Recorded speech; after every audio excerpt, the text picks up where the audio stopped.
Bakit daw hindi ako nagpariban ngayong taon or hindi ako magpapariban ngayong taon? Kasi nga, sira na ang buhok ko kakariban. Alam nyo ba, ang daming putol ng buhok ko at nagdadry na talaga. Ito nga pala yung buhok ko na mga putol-putol sa ilalim. At syempre, sign of aging yan, di ko ikakailayan.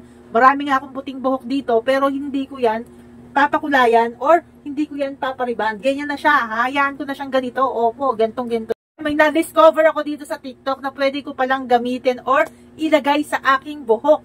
Eh, ano yon? Ito nga pala guys, yung wig na parang natural lang. Ito yung sinuot ko siya, di ba? Parang natural lang, ang ganda.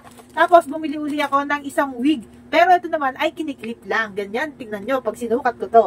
Kung mapapansin nyo nga guys, yung buhok ko ay ganyan po siya. Basa or wet look. Dahil nga itong mga ginagamit ko para maging basa or wet look siya. Itong sa Glow 21 na styling comb hair gel na meron na siyang, meron na nga siyang suklay. Ibabrush mo na lang yan sa buhok mo at pipindutin mo at i-rotate mo.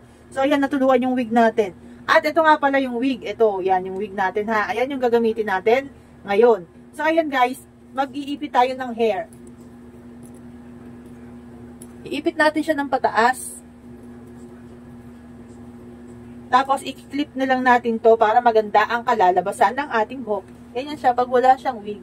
Ito, ilalagay lang natin siya. I-clip lang natin sa may tuktok. At yan, oh, di ba, taray, oh. Oh, di ba? Ang ganda, guys. Oh. So, ito na ako. Ayan, ang ganda ng picture ko dyan. Oh, di ba? So, ayan, sa mga gusto nito, lalong-lalo na ngayon may mga event, holiday season, usong-usong ngayon yung mga papormahan, paponggahan, no need ka na magpa-parlor, at no need ka na magpariban, magpakulay, o magpakulot. Dito lang yan sa mga shop na yan na ilalagay ko sa basket. Diyan nyo lang yan mabibili. Yan sa mga gusto nito, ilalagay ko yung link ha, para hindi na kayo mahirapan sa pagpili. Mamili kayo kung gusto nyo ng curly, wavy, or beach wave na buhok. Ayan. Tapos, kung gusto nyo ng straight, may bangs, or maigse, ayan, bili rin po kayo dyan.